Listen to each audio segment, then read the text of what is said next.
cosas, ¿ah? Porque tampoco es complicada esta cuestión.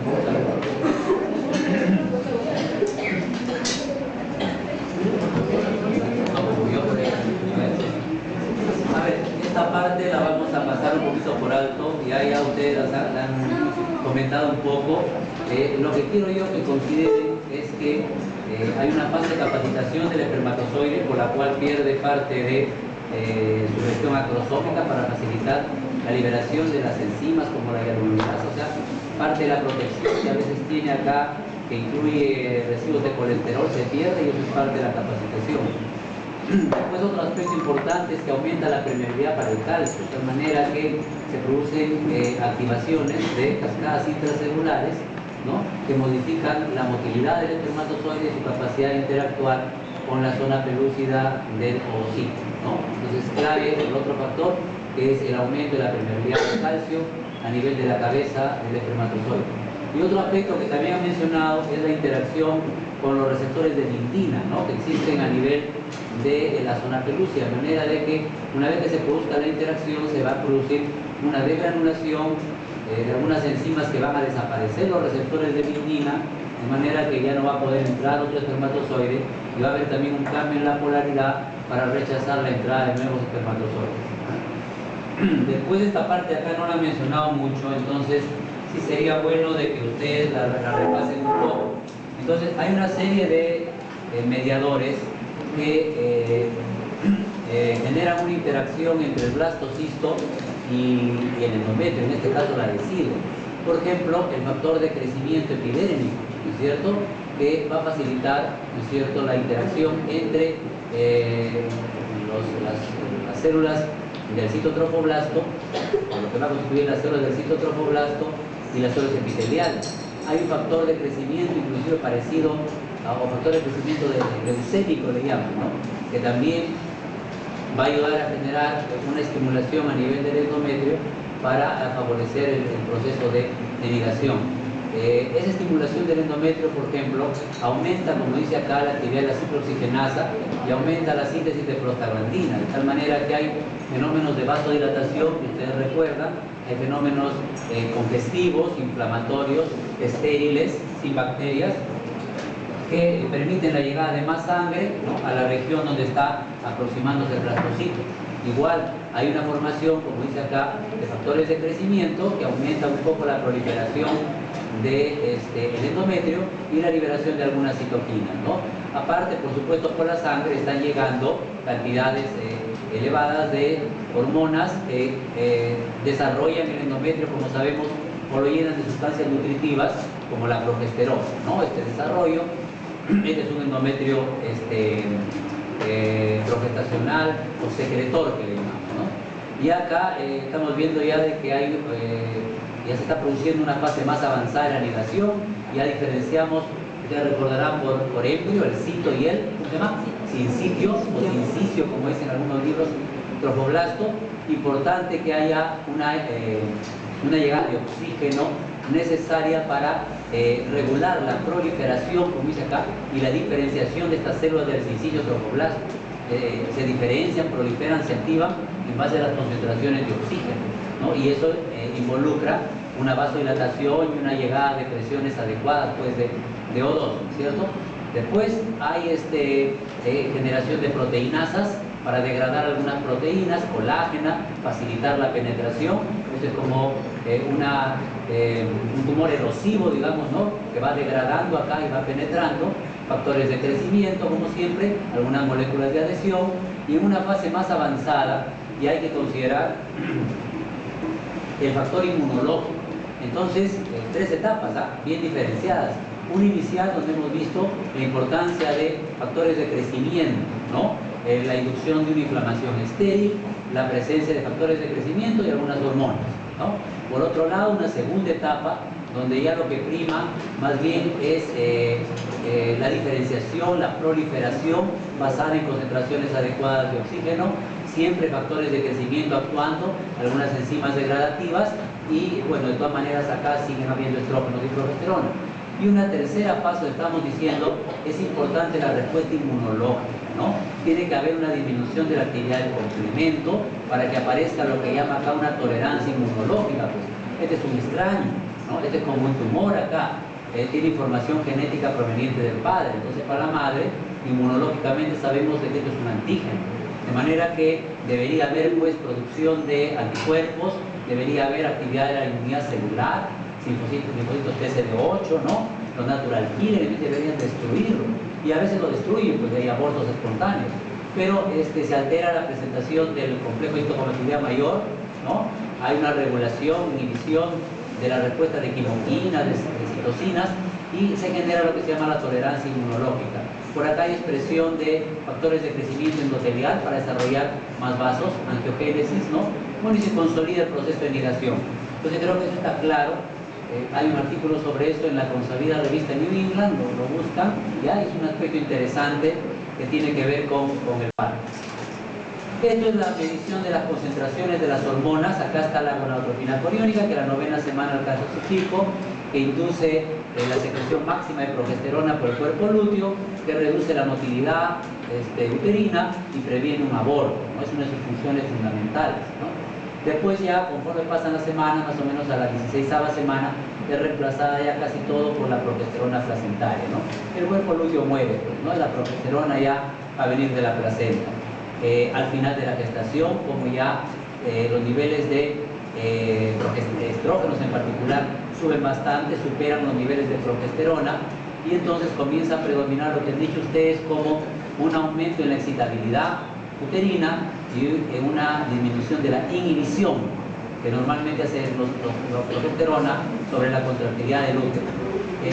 La mayoría de sustancias pasan por difusión. Hay algunos intercambiadores, ¿no?, que permiten la difusión, o transportadores que permiten difusión facilitada, y hay pasaje de algunos péptidos pequeños vía pinocitosis a través de la placenta.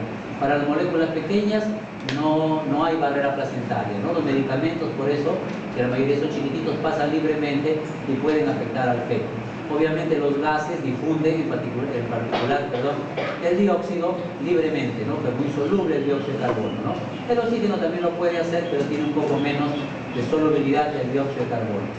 Después lo que me dijeron ustedes respecto a que el bebé, cuando ya está maduro, como que le avisa al útero para que se contraiga, y le avisa mediante la producción por su hipófisis de factor liberador de corticotropina, ¿no? Este es el que aumenta también a nivel placentario la síntesis de cortisol, y aparentemente este cortisol es el que va a mediar, ¿es cierto?, un aumento, el cortisol en particular, un aumento de la actividad miometrial. Vamos a ver, se comienzan a generar prostaglandinas, sobre todo a nivel de la placenta, y esa síntesis de prostaglandinas van a estimular al músculo liso uterino y van a iniciar las contracciones uterinas.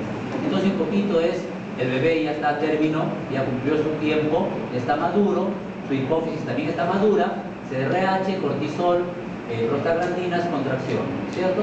Y esto está también reflejado acá. Entonces, a partir de este cortisol un poco, como vemos aquí, ¿no? Cortisol, entonces este cortisol, ¿no?, glándula suprarrenal del feto, cortisol por acá, un poquito de cortisol por acá de la placenta, pero en particular el bebé es la clave, el feto es la clave.